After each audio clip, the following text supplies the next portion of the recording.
और बड़ा प्यारा आपका प्रश्न है। ऐसा प्रश्न एक बार माँ भवानी भी भोलेनाथ से कर चुकी हैं। यही संशय माँ भवानी को भी हुआ था।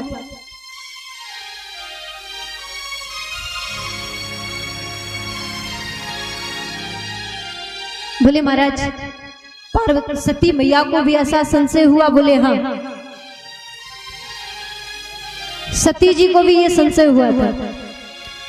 तो महाराज कहा क्यों, किस कारण सती जी को संशय हुआ, किस कारण उनको संदेह हुआ, कृपा करके आप मुझे बताइए।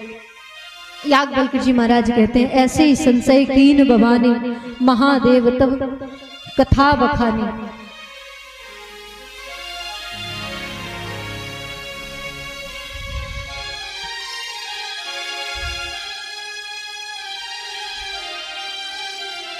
मां भवानी को भी संदेह हो गया।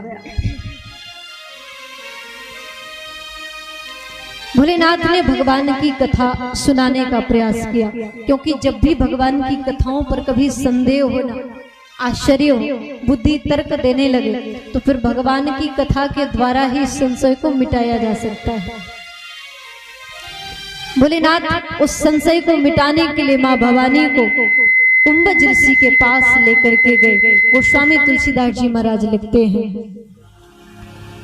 एक बार त्रेता जुग माही, एक बार त्रेता जुग माही, एक बार त्रेता युग,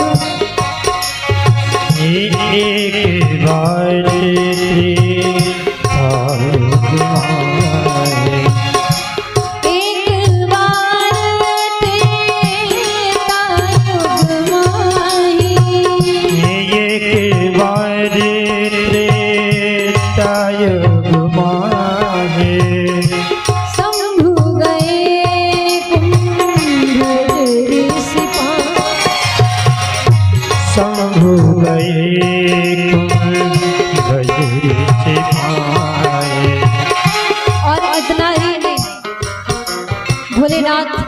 जब कथा सुनने के लिए गए महाराज, अकेले नहीं गए। कैसे गए? संग सती जग जननी भवानी, संग सती जग जननी भवानी, संग सती जग जननी भवानी, संग सती जग जननी भवानी। कहा कि साथ में जगत की माता, जो जगत की जननी कही जाती है महाराज, वो भी साथ में गए। भोलेनाथ माँ भगवती को लेकर के कथा सुनने के लिए जगत की माता जगत जननी भवानी को साथ लेकर के गए। लेकिन यहाँ तुलसी बाबा के शब्दों का विशिष्ट देखिए, विशेषता देखिए महाराज। भोलेनाथ के लिए क्या लिखा? क्या लिखा? शंभू। केवल 2 अक्षर है ना भोलेनाथ के नाम में। और माँ भवानी को क्या लिखा? इतनी पदवी लगा दी महाराज कि कुछ पूछो ही मत। क्योंकि सती मैया जो है वो किसकी पुत्री है? तो कहा दक्ष की। और दक्ष का अर्थ क्या होता है? तो कहा जो हर कार्य करने में कुशल हो, वो है दक्ष। और दक्ष की पुत्री है महाराज, तो फिर थोड़ा अहंकार तो होगा ही। और भाई बड़े बाप की पुत्री है तो सम्मान तो होना ही चाहिए। संग सती जग जननी भवानी लिख करके बाबा संबोधन करते हैं। गोस्वामी तुलसीदास जी महाराज लिखते हैं राम कथा मुनि बरजे बखानी, राम कथा मुनि बरजे बखानी। माँ को लेकर के भोलेनाथ गए कथा सुनने के लिए। वहां बड़ा स्वागत सत्कार किया कुंभज ऋषि ने। कथा कहना जब प्रारंभ किया, कथा जब सुनानी आरंभ करी, तो कथा सुनने के लिए 2 श्रोता गए थे, लेकिन जब कथा के श्रोताओं में गिनती आई तो 2 की नहीं आई, केवल 1 की आई। राम कथा मुनि बरज बखानी, राम कथा मुनि बरज बखानी, सुनी महेश परम सुख मानी, सुनी महेश परम सुख मानी, सुनी महेश परम सुख मानी, सुनी महेश परम सुख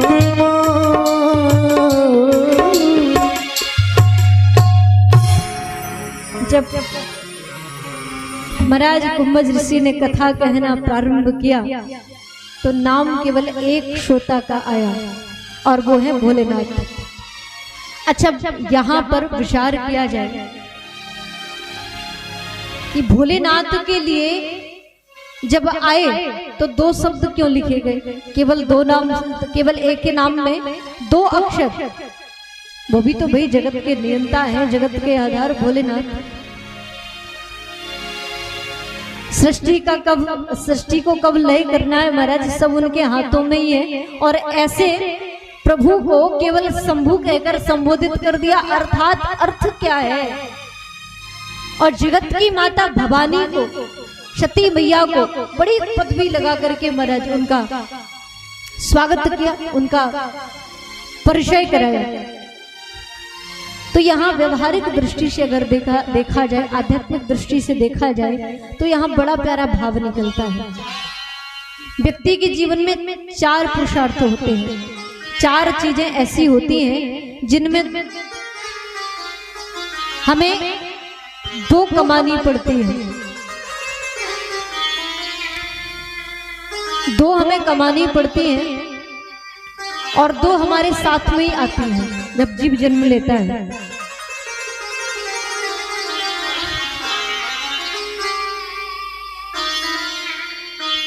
जब जीव संसार में जन्म लेकर के आता है न महाराज, तब वो 4 पुरुषार्थ हैं क्या, तो कहा वो है अर्थ, धर्म, काम और मोक्ष। ये 4 हैं। जीव जब जन्म लेता है तो अपने भाग्य से जो भी उसके भाग्य में होता है भगवान लिख देते, उसको कितना मिलना है, कब क्या देना है, सब निर्धारित रहता है। हाँ, कब इसको देना है, कब इससे छीनना है, ये भगवान के हाथ में रहता है। अर्थ, धर्म, काम, मोक्ष। संसार की कामनाएं, विषय वासनाएं, संसार में जीव जब आता है तो माया के प्रभाव से उसे उसमें फंसना ही पड़ता है। तो ये 2 में तो बंधा रहता है। आज भोलेनाथ जब आए तो 2 तो इनके पास थे महाराज, लेकिन 2 और कमाने थे। और 2 कैसे कमाने हैं, तो कहा जब सत्संग की इच्छा से जा रहे हैं, कथा श्रवण करने के लिए जा रहे हैं, 2 आपको संसार में मिलेंगे और 2 आपको भगवान की शरण में प्राप्त होंगे। हाँ, संसार में अर्थ मिल जाएगा, काम मिल जाएगा, लेकिन धर्म और मोक्ष को कमाना पड़ता है। धर्म करेंगे तब हम मोक्ष का मार्ग हमारे लिए खुलेगा, तब हम मार्ग मोक्ष की ओर प्रशस्त होंगे। तो आज भोलेनाथ धर्म की ओर उन्होंने अपना पग रखा, अर्थात अर्थ और काम तो साथ में था महाराज, लेकिन जब कथा सुनने के लिए बैठे तो धर्म भी आ गया। और यहाँ जब आए तो 2 नाम से संबोधित किया, 2 अक्षर से। और जब कथा को सुना तो क्या लिखा, राम कथा मुनि बरज बखानी, सुनी महेश परम सुख मानी। 1 अक्षर और बढ़ गया, अर्थात धर्म भी जीवन में आ गया। और जिस समय जाते हैं ना तो उस समय भोलेनाथ को गिरिनाथा कह करके संबोधित किया गया, अर्थात भगवान की कथा सुनने के बाद व्यक्ति के लिए मोक्ष का मार्ग भी खुल जाता है। 4 नामों से संबोधित किया। और यहाँ जिनके पास महाराज सब कुछ था, पद था, प्रतिष्ठा थी, मान था, सम्मान था, सब कुछ माँ के पास था, लेकिन कथा को नहीं सुना तो क्या हुआ? सब कुछ समाप्त हो गया, सब मिट गया। ये भगवान की कथा की महिमा को यहाँ दर्शाया गया है। भगवान की कथा हमें क्या देती है, इसलिए याद रखो, जीवन में अर्थ कमाओ। मैं ये नहीं कहती कि अर्थ मत कमाओ, खूब अर्थ कमाओ, खूब पैसा कमाओ, लेकिन उस अर्थ का कुछ 10वां अंश धर्म में भी लगा देना। हाँ, अर्थ कमाना है तो धर्म के लिए कमाओ, बल्कि धर्म से अर्थ ना कमाना, क्योंकि ये विनाशकारी हो जाएगा, फिर हमारा विनाश करने वाला होगा।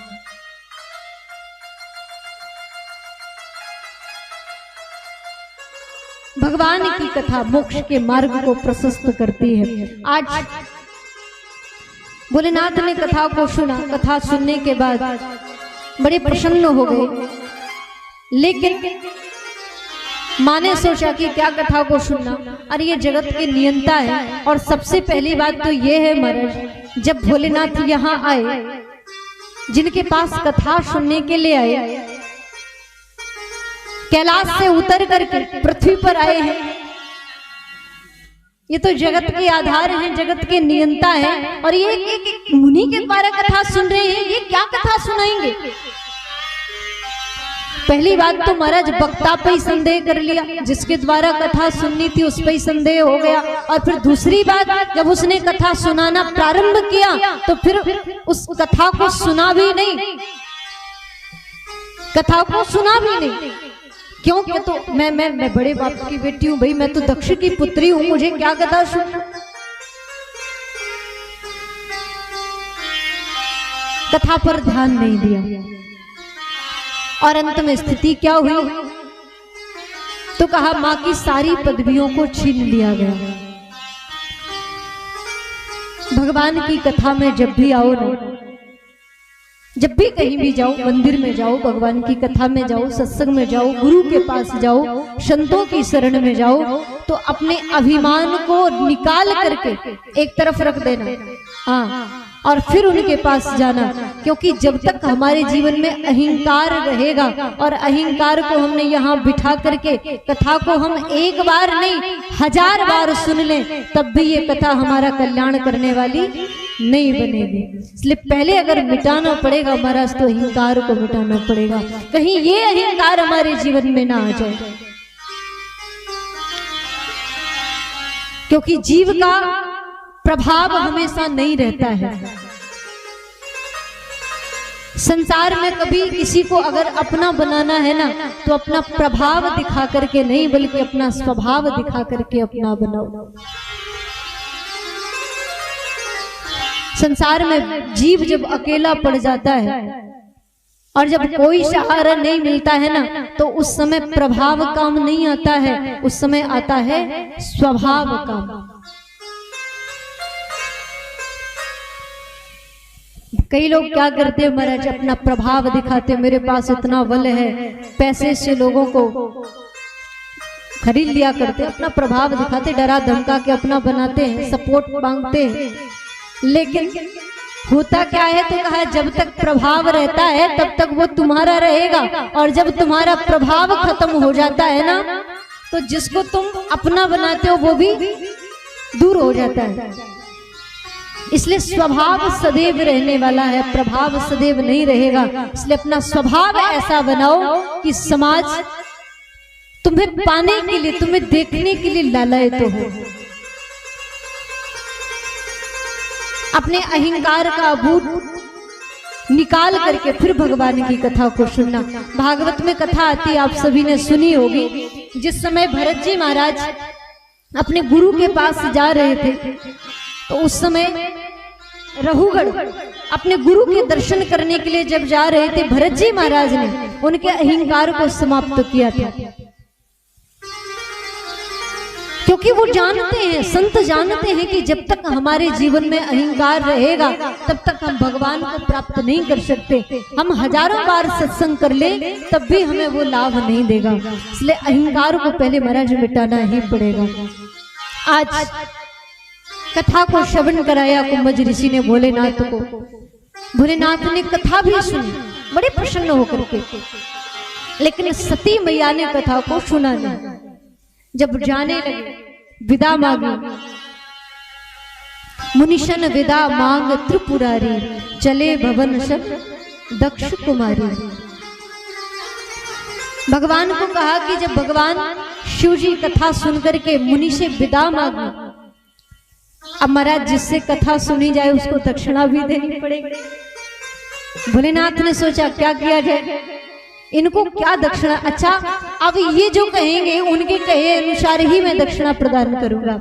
तो कुंभज ऋषि से पूछा कि महाराज आपने मुझे कथा सुनाई है, अब आप मुझसे दक्षिणा में क्या चाहते हैं, आप कृपा करके मुझे ये बताओ। देखो, ये हमारे भारत वर्ष के संतों की विशेषता है कि ये कभी किसी से कुछ मांगते नहीं है। हाँ, इन्होंने मांगना कभी सीखा ही नहीं है महाराज। ये तो सदैव देना जानते हैं, परमार्थ का काम करना जानते हैं। और जो मांगे वो संत हो ही नहीं सकता। और जो देना जानता है, जो बांटना जानता है, वास्तव में संत उसे ही कहा जाता है। अब कुंभज ऋषि ने सोचा कि कैसे मांगू, मांगना तो भाई मेरे उस परंपरा में है ही नहीं, संत परंपरा में कैसे मांगू, उल्लंघन होगा। तो मांगा नहीं। क्या किया? गोस्वामी जी कहते हैं, पूछा ऋषि हरि भगत सुहाई। मांगा नहीं कि महाराज आप मुझे ये दो। कहा क्या? प्रभु, मैंने आपको राम जी की कथा सुनाई है, उसके बदले मैं चाहता हूँ कि आप कृपा करके मुझे प्रभु की भक्ति बताएं कि भगवान की भक्ति कैसी होती है। धन्य है कुंभज ऋषि, मांगा भी तो भगवान की भक्ति को मांगा, अन्य कुछ नहीं मांगा। अब महाराज जब पूछ लिया तो भोलेनाथ ने भक्ति भगवान की प्रदान की, भगवान की भक्ति का पाड़ा पावन वर्णन किया। अच्छा, जब आप किसी के घर में जाते हो ना, और आप उसके घर में जाकर के उसके दीवान में लगी हुई कोई चीज अगर आपको बहुत अच्छी लगी, आपको पसंद आ गई, तो आप बार बार उसकी प्रशंसा करोगे। भैया ये बड़ी सुंदर है, कहाँ से लाए हो, कितने की आई थी, किस जगह से लाए थे, कब लाए थे, है ना, पूरा उससे पता पूछते हो, बार बार पूछोगे, बार बार उस चीज को देखोगे। तो जो जिस व्यक्ति के घर गए उसको भी लगेगा चलो छोड़ो इसको दे दो, इसको ये वस्तु बड़ी प्रिय लग गई है। ऐसे ही जब भगवान की भक्ति को कुंभज ऋषि ने पूछा तो भगवान ने भी अधिकारी जान करके उनकी भक्ति प्रदान कर दी, प्रभु की भक्ति प्रदान की।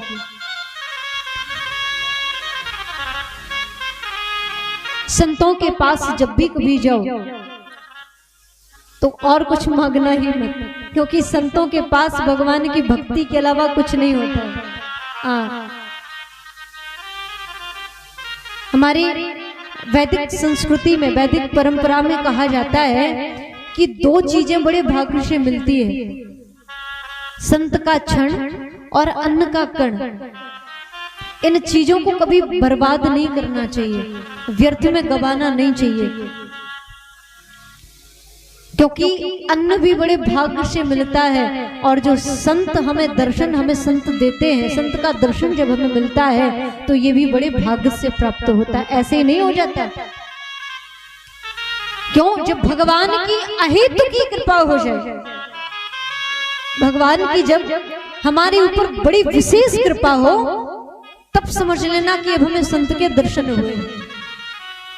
और संत का दर्शन कभी जीवन में हो जाए तो समझ लेना अब हमारा कल्याण निश्चित है, बस किसी को करना आता है।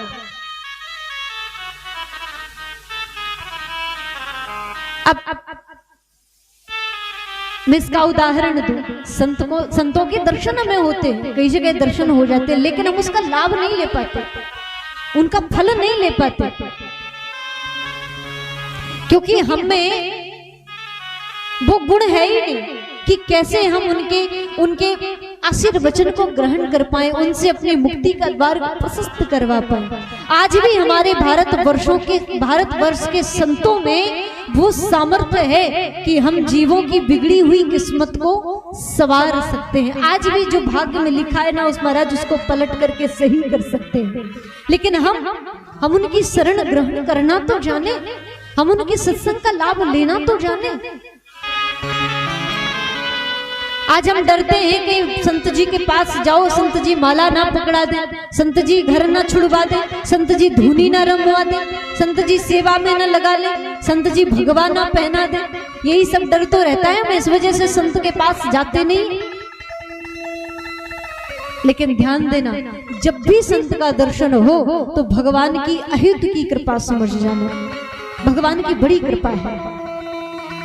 संतों के पास कभी जाओ तो जाकर के केवल इतना ही प्रार्थना, इतनी ही निवेदन करना, इतना ही अनुरोध करना कि प्रभु कृपा करके मुझे बस वो उपाय बताइए कि मेरा मन भगवान के चरणों में कैसे लगे, हमें भगवान की प्राप्ति कैसे हो। हमारा संसार के धन दौलत को मांगोगे तो वो तो उनके पास होता नहीं है, हाँ? क्योंकि वो तो बेचारे खुद उस चीज को त्याग करके, सब कुछ छोड़ करके और भगवान के भजन में निरत रहते हैं। और हम आप वो माया पाने के लिए ही उनके पास जाएं, जो चीज उनके पास है ही नहीं वो कैसे देंगे। उनके पास केवल रहता है तो भगवान के नाम का खजाना रहता है। अगर वो चाहिए, जितना चाहे वो लूट लो, वो आपको दे देंगे, लेकिन संसार की मोह माया आपको नहीं दे सकते। और भोलेनाथ जैसा संत, भोलेनाथ जैसा देव होना महाराज बड़ा कठिन है। भोलेनाथ की तो महिमा ही अलग है।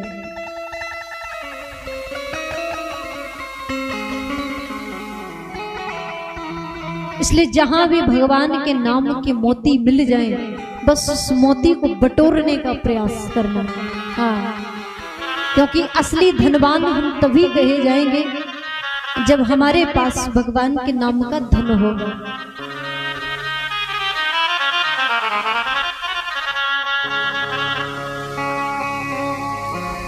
तो क्या करना है? भगवान के नाम रूपी धन को इकट्ठा करना है। हाँ,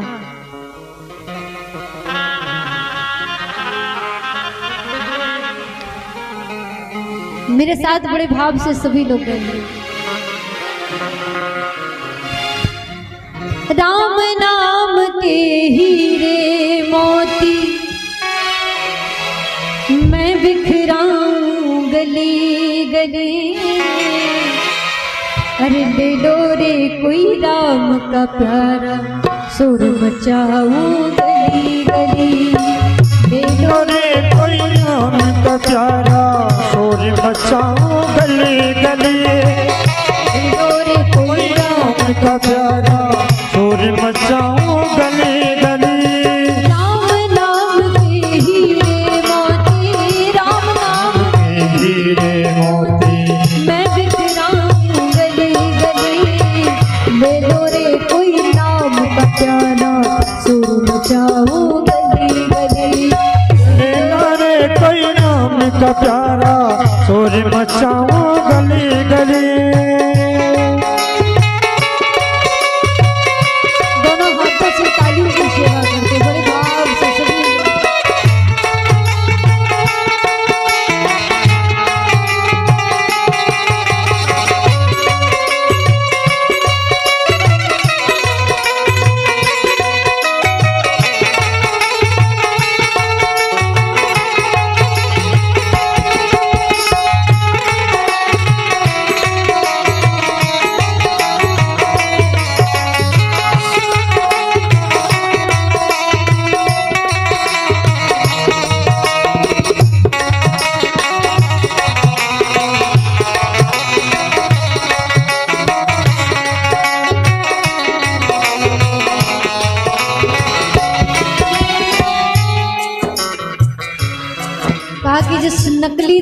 चक्कर में हम जीवन भर भागते रहते हैं ना महाराज, वो धन काम नहीं आने वाला। क्यों? अरे माया के दीवानों सुन लो, एक दिन ऐसा आएगा, धन दौलत और माल खजाना यही पड़ा रह जाएगा। धन दौलत और माल खजाना सदा यही रह जाएगा। धन दौलत और माल खजाना सदा यही रह जाएगा। माया के दीवानों सुन लो, एक दिन ऐसा आएगा, धन दौलत और माल खजाना यही पड़ा रह जाएगा। धन दौलत और माल खजाना पड़ा यही रह जाएगा। धन दौलत और माल खजाना पड़ा यही रह जाएगा। और कहा कि इस धन के चक्कर में जिस शरीर को हम जिंदगी भर भगाते रहते, यहाँ से वहां, शरीर का क्या हाल होगा महाराज। कितना भी पैसा इकट्ठा कर करके एयर कंडीशन में इसको बंद करके रख लेना, हाँ, बढ़िया मखमल के गद्दे पर इसको सुलाना, एसी में सुलाना, लेकिन ये शरीर काम नहीं आने वाला। क्या होगा? सुंदर काया मिट्टी होगी, सुंदर काया मिट्टी होगी, सुंदर काया मिट्टी होगी। चर्चा होगी गली गली, दे दो रे कोई नाम का प्याला, सुन जाऊं गली गली। दे दो रे कोई नाम का प्याला, शोर मचाऊं गली गली। राम नाम के हीरे मोती, राम नाम के हीरे मोती, मैं बिखराऊं गली गली, दे दो रे कोई नाम का प्याला, शोर मचाऊं गली गली। ले लो रे कोई नाम का प्यारा, शोर मचाऊं गली गली।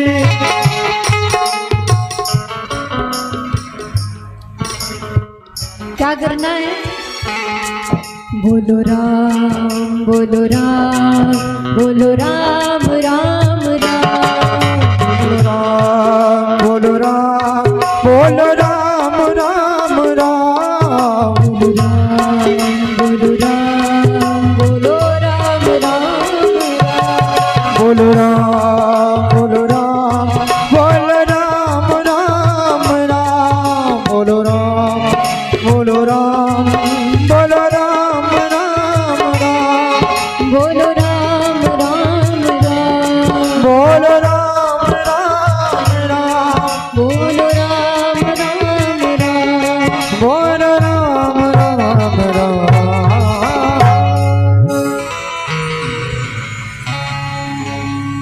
अरे माया के दीवानों सुन लो, एक दिन ऐसा आएगा,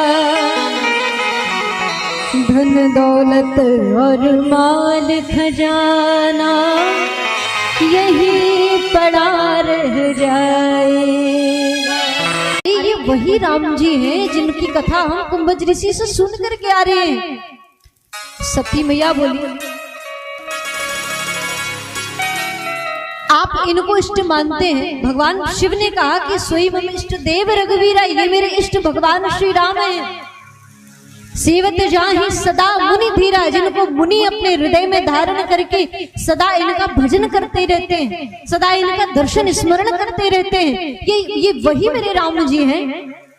सती मैया को विश्वास नहीं हुआ और कहा, महाराज अगर ये वो राम होते, वो परब्रह्म होते, तो इस तरह ये वन में भटकते। और इतना ही नहीं, उसमें भगवान ने एक बड़ी प्यारी लीला की, तो कहा कि सीता मैया के लिए उनकी खोज में वन वन विचर रहे थे, दंडक वन वन। अब जब ये बात मैया ने सुनी तो मैया ने कहा, वाह प्रभु, एक तरफ तो आप इनको भगवान बता रहे हैं, और अगर ये भगवान है तो भैया ये तो तुरंत देख सकते हैं कि मेरी पत्नी कहाँ है। ये ढूंढ क्यों नहीं लेते? इस तरह पेड़ पौधों से पूछकर, जीव जंतुओं से पूछकर ये अपनी पत्नी का पता जानना चाहते हैं। ये कोई भगवान है क्या? भोलेनाथ बोले, देवी मैं आपके इसी संशय को मिटाने के लिए कुंभज ऋषि के पास लेकर के गया था, लेकिन मुझे लगता है कि आपने कथा को सुना ही नहीं। देखो, भगवान की कथा को बुद्धि से नहीं, लेकिन भगवान की कथा को अगर सुनना है तो भगवान की कथा को हृदय से सुनो, भाव से सुनो। क्योंकि बुद्धि से अगर कथा सुनोगे ना तो बुद्धि का काम है तर्क देना।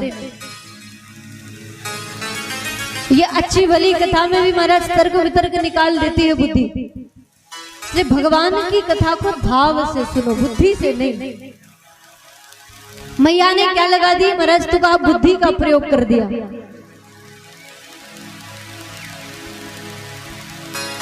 और इसलिए संदेह हो गया, भ्रम हो गया। भोलेनाथ ने बड़ा समझाया, लेकिन महाराज सती जी ने एक ना सुनी। भोलेनाथ ने कह दिया, ठीक है, अगर आपको संदेह है तो आप जाकर के परीक्षा भी ले सकती हैं। गोस्वामी तुलसीदास जी महाराज लिखते हैं, भोलेनाथ ने कहा कि देवी, जो तुम्हारे मन अति संदेह हो, जो तुम्हारे मन अति संदेह हो, तो किन जाए परीक्षा दे,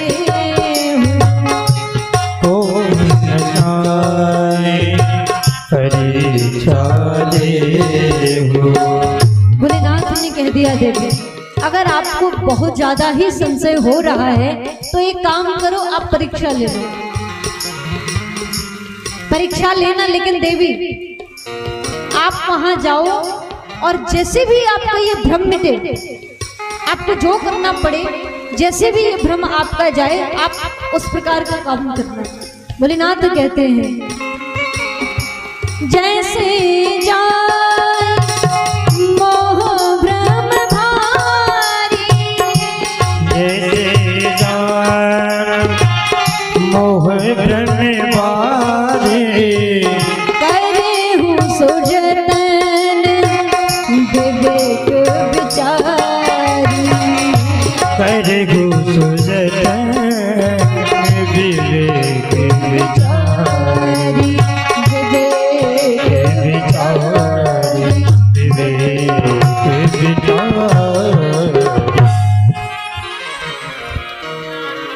भोलेनाथ ने दो ऑप्शन दिए सती जी को। हाँ, दो मार्ग बता दिए।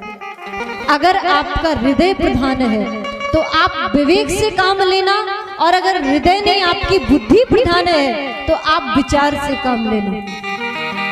भोलेनाथ ने कह दिया, जैसे जाए मोह भ्रम भारी, करहु सो जतन विवेक विचारी। भोलेनाथ ने उपाय सही बताया। बोले कि आप विवेक को धारण करके ही आप वो काम करना, कोई भी आप काम करो विवेक को साथ में रखना। लेकिन महाराज ये विवेक आता कहां से है, विवेक कहां से मिलता है? तो गोस्वामी तुलसीदास जी महाराज कहते हैं, बिनु सत्संग विवेक न होई, राम कृपा बिन सुलभ न सोई। कहा बिना सत्संग के विवेक तो कभी मिलता ही नहीं है महाराज। सत्संग से ही विवेक का जागरण होता है। और राम जी की जब कृपा हो तब सत्संग प्राप्त होता है। तो सती जी के ऊपर राम जी की कृपा तो हुई महाराज, लेकिन सत्संग को सुना नहीं, सत्संग का लाभ नहीं ले पाया, इसलिए विवेक आएगा कहां से? और वही भोलेनाथ ने कह दिया कि आप विवेक को साथ लेकर के कार्य करना। लेकिन महाराज विवेक तो है ही नहीं। हाँ, वहां तो बुद्धि प्रधान थी, विचार किया, लेकिन विवेक का आश्रय नहीं लिया सती जी ने। भोलेनाथ ने बड़ा समझाया, लेकिन जाने के लिए उधर अब मैया को जब आज्ञा मिल गई जाने के लिए, तो मैया ने सोचा क्या करूं। भोलेनाथ से कहा कि प्रभु आप भी चलो ना साथ में। भोलेनाथ ने कहा कि देवी मैं क्यों जाऊं, भाई मैं क्यों जाऊंगा, संशय आपको है मुझे थोड़ी है। आपको संशय है तो आप जाओ परीक्षा लेने, मैं क्यों जाऊं। अब भाई जिसको ज्वर होगा, जिसको बुखार होगा, जिसकी तबीयत ठीक नहीं होगी, स्वास्थ्य बिगड़ा होगा, वही तो दवाई लेगा। अब जिसका स्वास्थ्य खराब नहीं है उसको दवाई खिला दो तो नहीं होगा, तो भी खराब हो जाएगा। भोलेनाथ बोले बीमार आप हो, मैं थोड़ी हूं, आप जाओ। तो मैया बोली स्वामी देखो कैलाश से आए तो साथ आए, कथा सुनी तो साथ सुनी, अब आप मुझे सदैव अपने साथ रखते हैं प्रभु, तो ये काम मुझे अकेले करने के लिए क्यों छोड़ रहे हैं, आप भी चले। भोलेनाथ बोले नहीं देवी आप ही जाइए और आप अपने संशय को मिटा करके आइए, मुझे अपने प्रभु की कथा पर विश्वास है, मुझे संशय नहीं हो सकता। मैया भोलेनाथ की आज्ञा को पा करके चली। गोस्वामी जी ने लिखा चली सती शिव आयश पाई, करहि विचार करूंगा भाई। मैया ने विवेक से नहीं महाराज बल्कि विचार से काम लिया। यहाँ से चली और विचार करते हैं कि क्या किया जाए, किस तरह परीक्षा ली जाए, ऐसा क्या करूं जिससे मैं इनको पहचान सकूं, ये कौन है। महाराज विचार करते करते सोचा एक काम करती हूँ, राम जी की पत्नी खो गई है महाराज, अब ऐसा करो मैं सीता जी बन करके अगर बैठ जाऊंगी तो राम जी अगर परब्रह्म परमात्मा होंगे तो ये मुझे पहचान लेंगे, ये मुझे जान लेंगे कि मैं कौन हूं, मैं सती हूं या मैं सीता हूं। और अगर ये साधारण दशरथ के बेटा राम है तो ये आकर के मेरे चरणों में प्रणाम करेंगे, बार बार लौट जाएंगे और मुझसे कहेंगे सीता यहाँ तुम कहाँ खोई हुई थी, मेरे साथ चलो।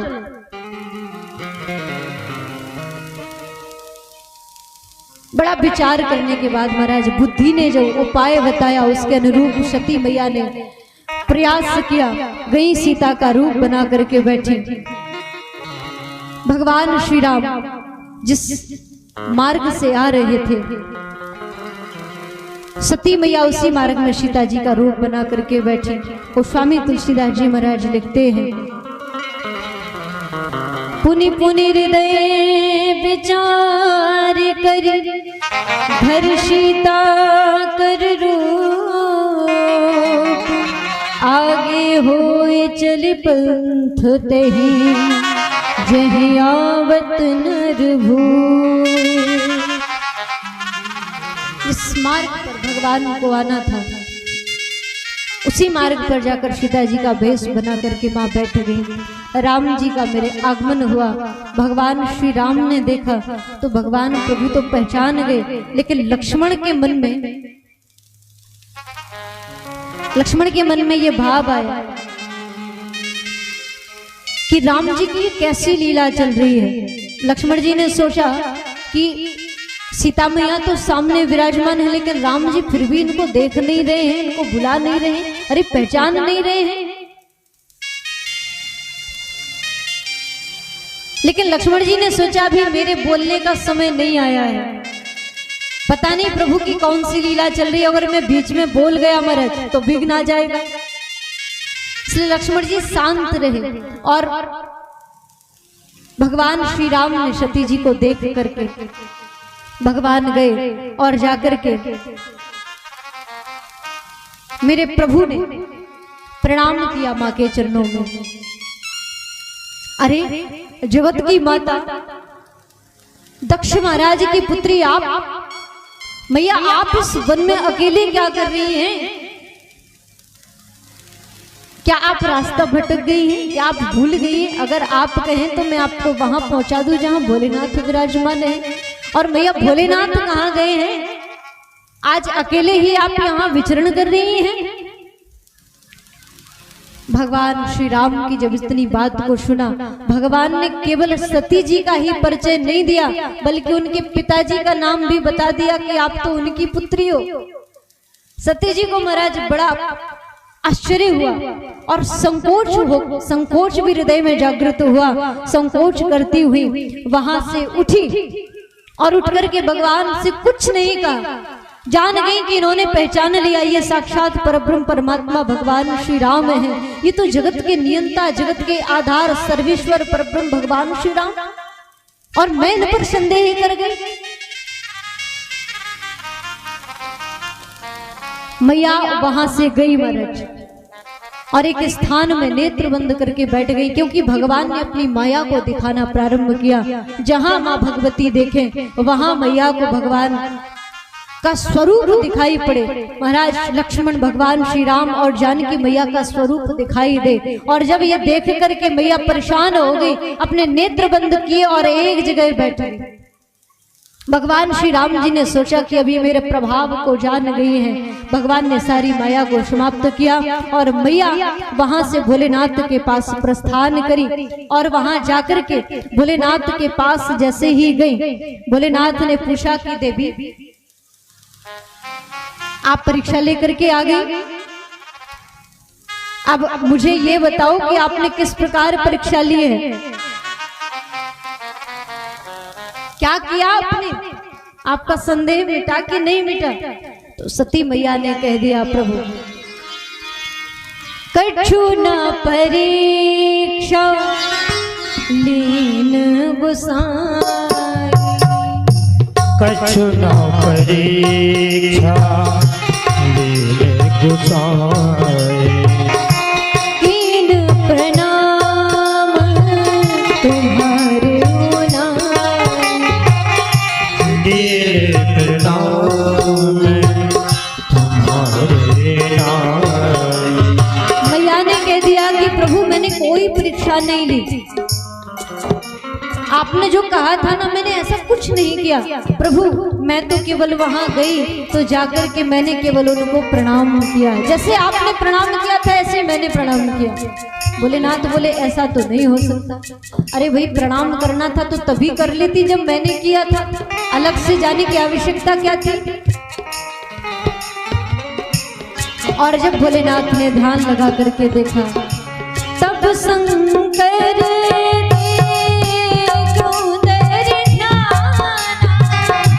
तब शंकर उदर ध्याना, तब शंकर देखो उदर ध्याना, तब शंकर कहु कर ध्याना, सती जो की चरत सब जान,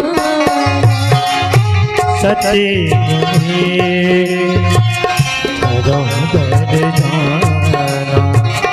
सती जो कीन चरित सब जाना, चरित सब जाना, चरित सब जाना। भोलेनाथ ने ध्यान लगा करके देखा, सारी लीला माँ सती की समझ गई कि सती जी ने क्या किया। और जब ये देखा तो हृदय में बड़ा कष्ट भी हुआ, क्योंकि इनके बार बार आग्रह करने पर भोलेनाथ ने हाँ बोला था। और जब ये गई भी तो इन्होंने किया क्या, माँ भगवती सीता का रूप बनाया। और भोलेनाथ ने जब ये लीला मां सती की देखी तो हृदय में कष्ट हुआ, लेकिन क्या करें, सती का त्याग तो कर नहीं सकते। सती से ये तो कह नहीं सकते तुमने सीता मैया का रूप धारण किया, मैं तुम्हारा त्याग करता हूं, ये भी इनको भी कष्ट होगा। अब मैं क्या करूं, मुझे समझ नहीं आता। भगवान श्री राम का ध्यान किया और कहा कि प्रभु अब तो कृपा करके आप ही कोई ऐसी युक्ति बताओ, मैं क्या करूं, मेरी कुछ समझ नहीं आता। भोलेनाथ ने भी यही विश्वास हृदय में रख लिया, राम कीन चाहे सोई होई, करे अन्यथा अस नहीं कोई।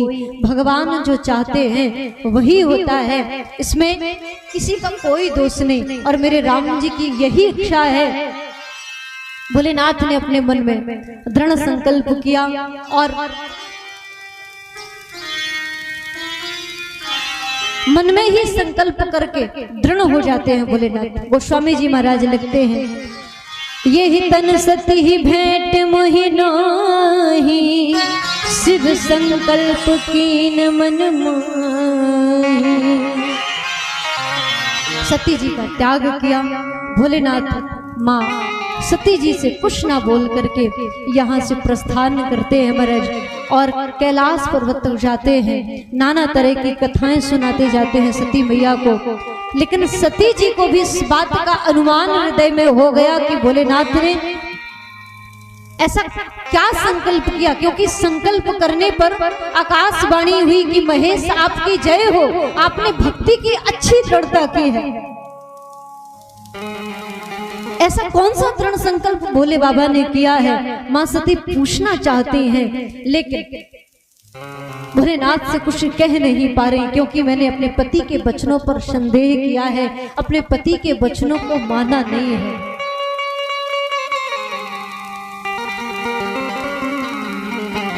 सती मैया कैलाश पहुंच करके भोले बाबा तो महाराज समाधि में बैठ जाते हैं।